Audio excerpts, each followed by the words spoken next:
Aquí vamos a usar pal. Esta es una masilla blanca, ¿ves? Flexible.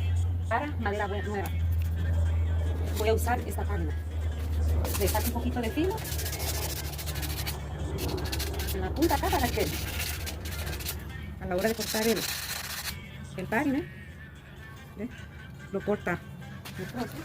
Voy a poner, agarrarle, ¿ves? Enseñarlo de cerca. ¿Cómo se ve? ¿Ves? Entonces aquí de cerca también se ve.